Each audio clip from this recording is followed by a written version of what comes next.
నాకు చాలా బాగా నచ్చింది, వెళ్దాం అనేసి ప్రొసీడ్ అయినాం. జనాలకు ఎట్లా రీచ్ ఎప్పుడు చూసేటోళ్ళు ఒక్కొక్కరు పెద్ద పెద్ద సినిమాలు కొట్టుకునుడు అవి ఇవి అమ్మో ఇంట్లో పెద్ద పెద్ద హీరో ఉండాలి అని అనుకునే రోజులు మీరు ఈ సినిమా తీస్తే గింత పైసలు పోయినా మంచిదే జనాలకు ఒక సందేశం ఇవ్వాలంటారు. దీని నుంచి మీరేమి ఇద్దాం అనుకున్నారు? సందేశం ఇద్దాం అనేసి చేసినాం. ఎట్లా అంటే ఇది ఎక్కువ ఫోన్కి అడిక్ట్ అయి ఉండే వాళ్ళ గురించి. మోసాలా, ఫోన్ అడెక్టా, వీళ్ళిద్దరి మధ్యలో లవ్వా, ఏంది అసలు ఏదో ఒకటి ఉంటుంది కదా. అన్నీ ఉంటాయి. అంటే మేము చూడాలి ఈ సినిమా చూడాలి కదా ఖచ్చితంగా. అంటే 20వ తారీఖు దాకా ఆగాలనా? ఆగాలి.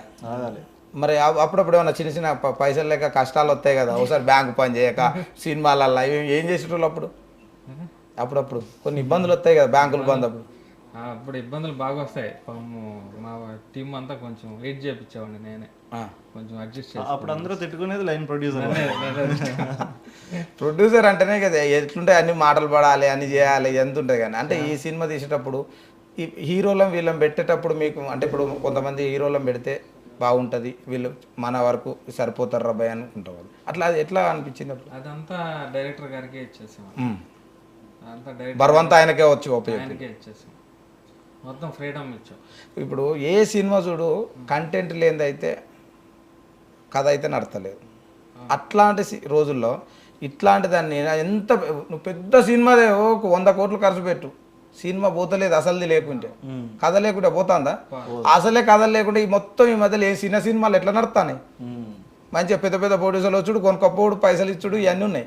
కాబట్టి ఇట్లాంటప్పుడు ఈ సినిమాల మీకేమనిపించింది అసలు? ఈ సినిమా ఆ స్థాయిని నేను వెళ్తా, నేను అంత పెద్ద వెళ్తాం అనే ఉద్దేశంతోనే ఓకే చేసాం.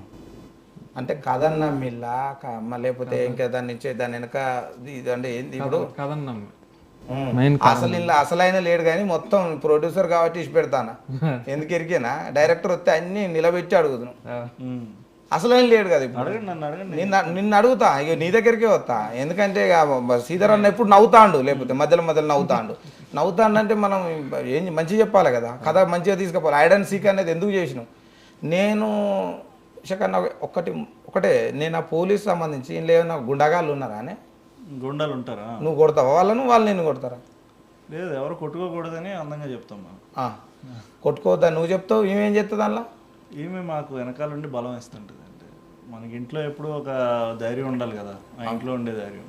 అవును, పెద్దోళ్ళు అంటారు కదా, ఎంత మగోని విజయం వెనక ఒక ఆడపిల్ల ఉంటుంది. ఇప్పుడు ఆమె నీ వెనక ఉన్నట్ట.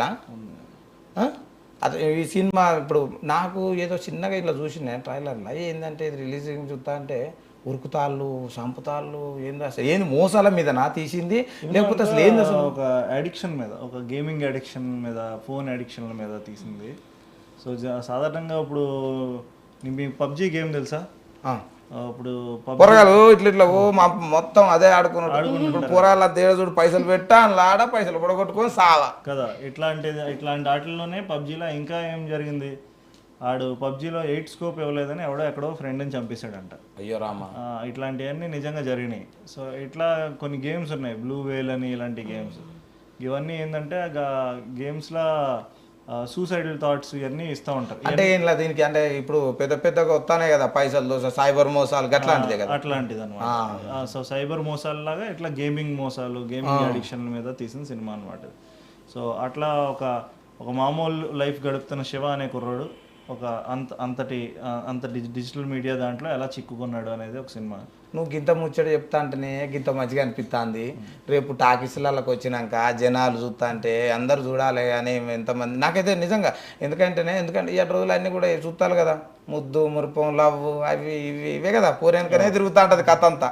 కానీ ఇది ఇక్కడ అమ్మాయితో పాటు అమ్మాయి నీ వెనకుండు, నీ వెనక నుంచి మళ్ళీ ఇది ఎటో పోడు, దానికి ఒక సందేశం ఇచ్చేటట్టు సైబర్ మోసాలు, గేమింగు ఇన్ని అలా ఎక్కడ చూడు పొరగాళ్ళు.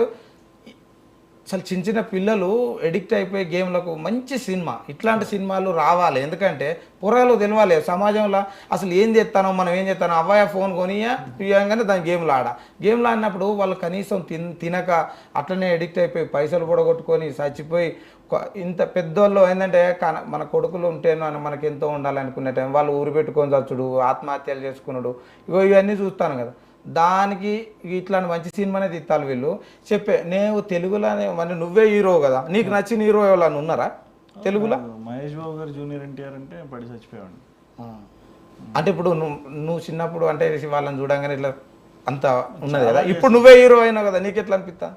అంటే వాళ్ళని చూసే ఎప్పటికైనా ఇలా అవ్వాలనుకున్నాను. నేను అప్పటి నుంచి అడుగుదాం అనుకున్నా, సన్నగా నేను హీరోల గురించి చెప్పినప్పుడు అన్నా కదా, నువ్వు కూడా కదా మహేష్ బాబు మా జూనియర్ ఎన్టీఆర్ సార్ లెక్కనే ఉన్నట్టు అనిపిస్తుంది, అట్లా అనిపించిందా?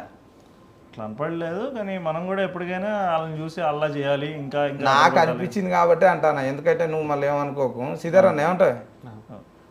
ఇప్పుడు ఇంట్లో ఏంది, ఇంట్లో నా తెలుగు పాటలు మీరిద్దరు డాన్సులు గేమ్స్లు ఉన్నాయి? డాన్స్లు అవి పెట్టలేదు మేము. ఈ సినిమాని కేవలం ప్రాపర్గా ఒక జానరా అంటారు కదా, ఆ జానర్కే ఉండాలి అన్నట్టుగా ఒక ఇంపార్టెంట్ స్టోరీలో ఇంపార్టెంట్గా వస్తుంటే పాట వస్తుంది, కానీ ఊరికనే పాట రాదు, ఊరికనే డాన్సులు రావు. ఇంట్లో ఎన్ని పాటలు ఉన్నాయి? 2 పాటలు ఉన్నాయి. ఒకటి ఆ స్టోరీలో ఈ వరల్డ్ ఏంటనేది తెలుస్తూ ఉంటాం, శివ అనేటోడి జీవితం ఏంటనేది. అక్కడి నుంచి శివ అనేటోడు ఎలా అందులో చిక్కుకున్నాడు, దాని నుంచి వస్తాయని 2 పాటలు. మిగతా అంతా సినిమా ఏమైతే కాన్సెప్ట్ అనుకుంటాం కాన్సెప్ట్ చెప్తా ఉంటుంది అంత, ఇంక వేరేది ఏం చెప్పదు. ఇక మళ్ళీ అడుగోడు ఇడుగోడు వచ్చు లేదు, ఏమి ఇటోడు తిరగడాలు, సందేశం ఇచ్చుడు, ఎక్స్ట్రా కామెడీలు ఏం లేవు.